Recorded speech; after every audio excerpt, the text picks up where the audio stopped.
the Spirit Recurred. In imitation theory, we explored a world that felt like it was looping on itself, a culture recycling its greatest hits, a reality that had, in some subtle sense, shifted from genuine creation to imitation. We recognize the eeriness of living in echoes, of sensing that everything happening had, in some way, happened before. Now, in this journey through reincarnation and memory, we have ventured from cultural echoes to spiritual echoes. If the first was a recursion of art and thought, this has been a recursion of life and soul. And perhaps it leaves us with an even more unsettling yet awe-inspiring question. What if the loop of existence is not confined to one lifetime? Throughout these chapters, I have maintained a reflective, critical, yet open-minded stance. I did not assert dogmas. I followed stories, real, documented, heart-rending stories of children and families, of tragedies resurrected and sometimes rectified. I saw patterns emerge and was allowed to wonder at their implications. Now, stepping back, what can we conclude? Not in the sense of a final answer, because mysteries of this magnitude resist conclusiveness, but in terms of what we have learned or how we have been changed.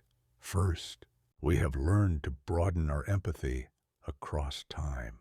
When a child speaks in the voice of someone long dead, the distance between now and then collapses.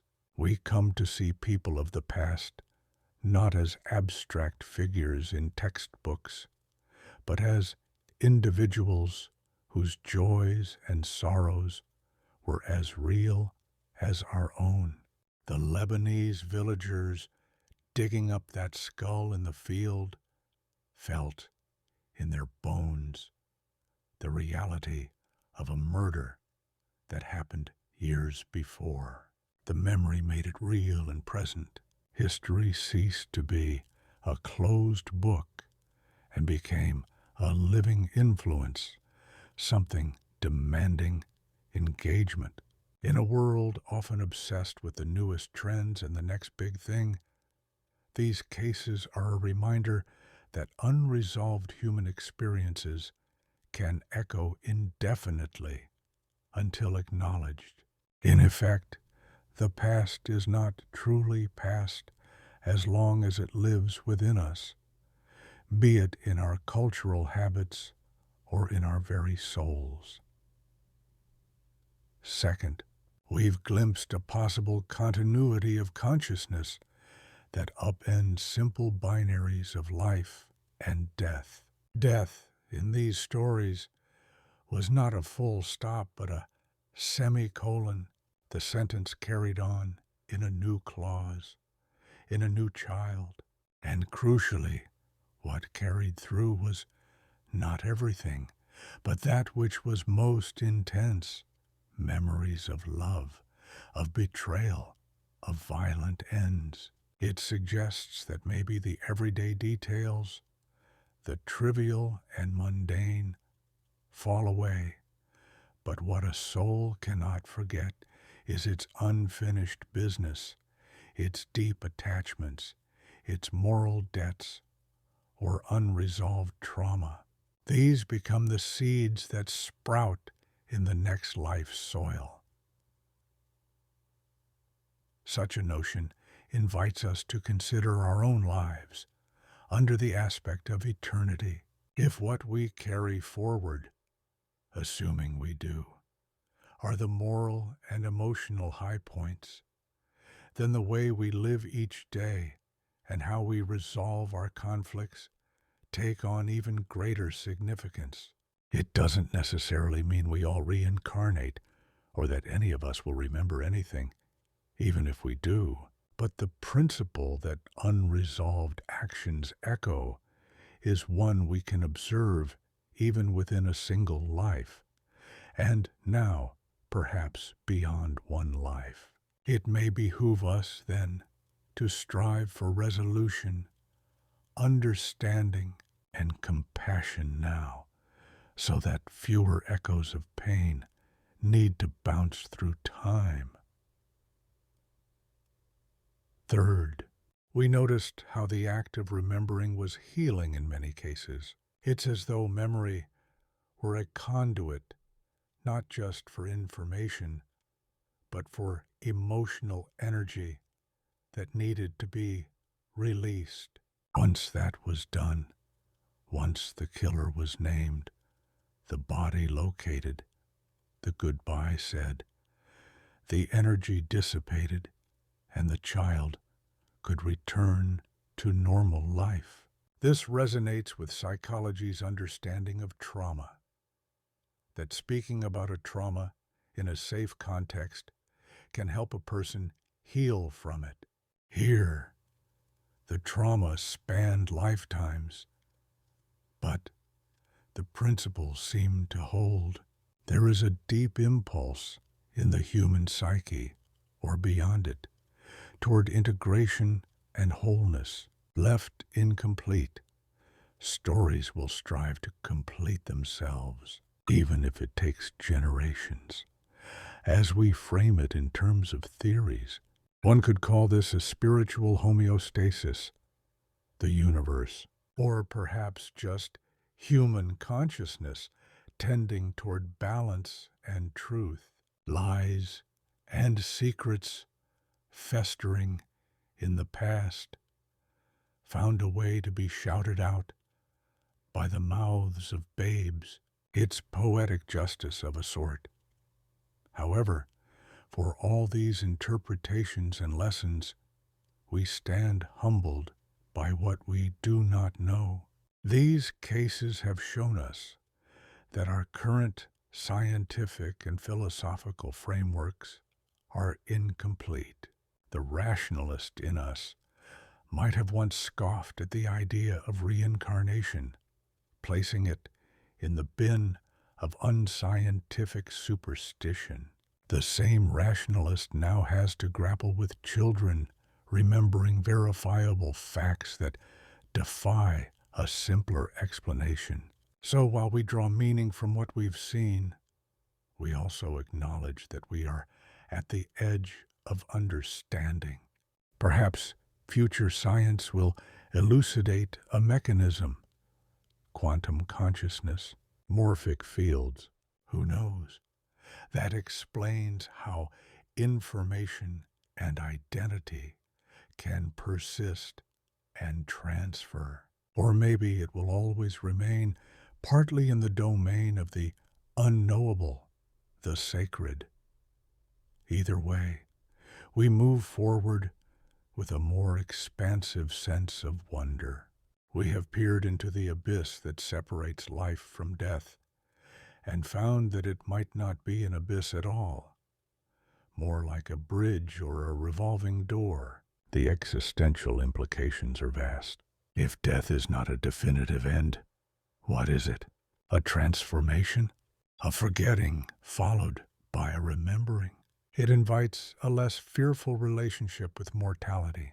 Many of the families involved in these stories found comfort despite their initial shock. Some said that knowing their child had lived before made them less afraid of their child's future, because it seemed life finds a way to continue.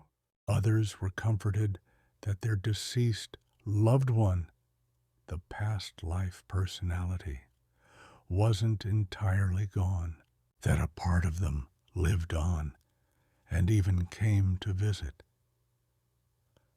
I should stress, though, that none of what we've encountered proves any religious doctrine of immortality or reincarnation beyond doubt, but it certainly adds weight to those ideas. It's evidence that consciousness might be more than a byproduct of the brain, a tantalizing hint that life's depth is greater than the surface we usually perceive. In closing, let us return to a question. If the dead do return, what are they trying to tell us? Now, at the end of this journey, we feel a little more prepared to answer that, or at least to articulate the possibilities. They might be telling us that justice matters, that truth wants to be known, and even death cannot seal it forever. They might be telling us that love endures, that the bonds we form in life, the promises and attachments, can reach across the divide, manifesting in the pure love of a child who inexplicably misses a spouse from another time.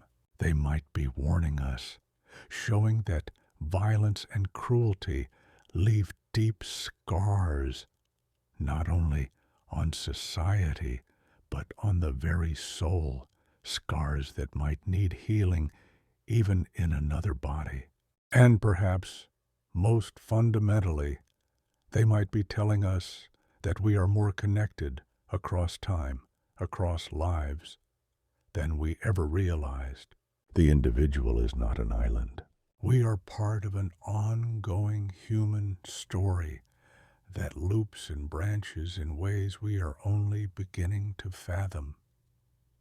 In a sense, Reincarnation Files has been about listening to faint echoes that most of us never hear because we're not tuned to that frequency, or because we dismiss them when they arise. It encourages us to keep an open mind and heart, to pay attention to the subtle, uncanny experiences that don't fit neatly into our worldview. Often, that is where new understanding is born. At the fringes of what we thought was possible.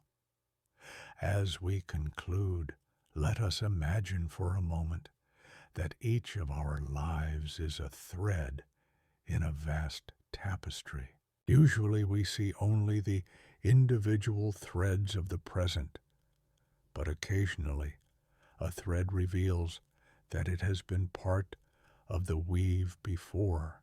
It twines with older threads. Patterns reemerge. The tapestry, in those moments, shows a flash of a bigger picture. We catch a glimpse of an image that spans beyond a single human life and into the greater whole. We don't see it all, but what we do see is enough to transform our understanding of the tapestry itself. The stories in these files are those flashes of the pattern. They suggest something grand, that maybe nothing truly dies, but rather changes form and continues its story elsewhere.